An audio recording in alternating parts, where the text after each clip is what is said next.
ఎమ్మకు 6 జనం కొడుకులు అయింటారు, 6 జనం కోడళ్ళు అయింటారు. అయినా ఎమ్మకు లోట్ల మీద లోటు అయితేనే ఉంటారు. అదే నాకు ఒక పెళ్లి చేస్తే నాకు 2 బిడ్డలు అయితే మా అమ్మ మా చూసి ఎంత సంతోషం పడుతురు. నేను ఇట్లా దినం చూసి ఇంట్లో నీకు కలిగి వెళ్ళిపోయి తింటే అదే పోతాంట్లో స్టార్టింగ్ మేము బెల్లం వ్యాపారం చేస్తే పోయేది. అదేమో చూడు మన కర్ణాటకలో ఎంత బెల్లం పడి నేను కేజీ బెల్లం 45 రూపాయలు. అదే ఆంధ్రాకు పో 3 ఒంట్ల బెల్లం 300 రూపాయలు ఆంధ్రాలో, 3 ఒంట్ల బెల్లం 300 రూపాయలు ఆంధ్రాలో. అదే మా అప్పయ్య ఈనాడు మా ఆంధ్రాలో ఎర్ర బెల్లం మార్కెట్ వెళ్ళదప్పయ్యో, నల్ల బెల్లం బొల్లె మార్కెట్ అప్పయ్య ఆంధ్రాలో.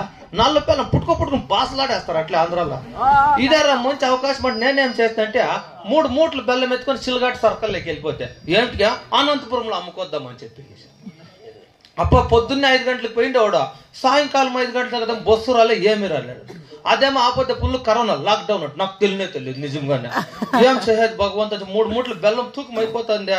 సాయంకాలం ఎట్టు ఏం బస్సు ఏమి వచ్చేదని వెళ్ళిపోతామని ఇట్లా నీకు తిరుగు సేపెట్టుకా యావదో ఒకే ఒక బస్సు వచ్చా. ఆ బస్సు ఏమో నిలిపెట్టుకుని ఆ బస్సులోకి ఎక్కేపెట్టుకా ఆ బస్సులో ఒక మగోడన్నా లేడు.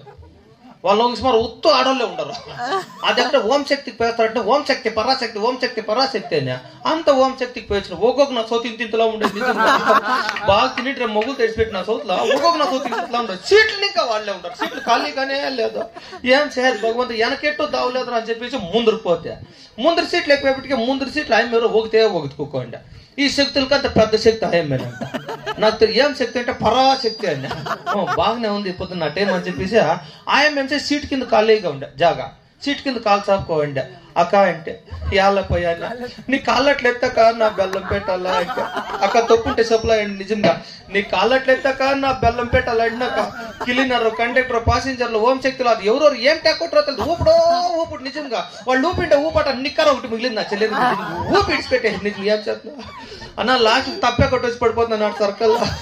ఏం చేయాలి నాకు సిగ్గు అయిపోయిచ్చా నిక్కర ఒకటే ఉంటుంది నాకు సిగ్గు అయిపోయి నేనేం చేసినట్ట ఆ సందర్శన నోట్లకి సడన్గా నురికెత్తేస్తే నాకు బాగా తెలిసిండేవాడు ఇప్పుడు యాళ్ళరా నా కొడుక ఇట్లా అయిపోయాడు అన్న పరిస్థితి ఇట్లా అయిపోయానంటే నా కొడుక ఉంది నీ బెల్లమే అక్కడ పోయారాయన నా బెల్లం శక్తిలో మోసపోయారని పోతే పోతుంది కూసుకోరని చెప్పి ఏం చేయనంటే ఉడుకుడుకు ఒక గ్లాస్ పాలు ఎత్తుకొచ్చి ఇచ్చా.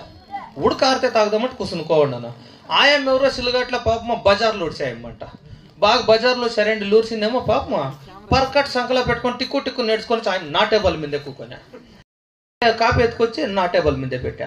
ఆయమ్మ ఉడకారితే తాగుదామంటుకోంది, నేను ఉడకారితే తాగుదామంటుకోను. ఇద్దరు ఎదురు బదురు కూకోండమ్మ.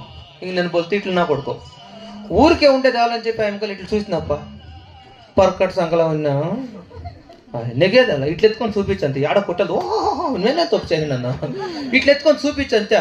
ఓ నేను బోలే రోజున్నా కొడుక మగవానికి పర్క్ చూపిస్తామని చేసి కెళ్ళి ఇట్లా ఎరగా చేసుకొని చూసినా లేదా దిగులు పడిపోయాడు సాయమ్మ.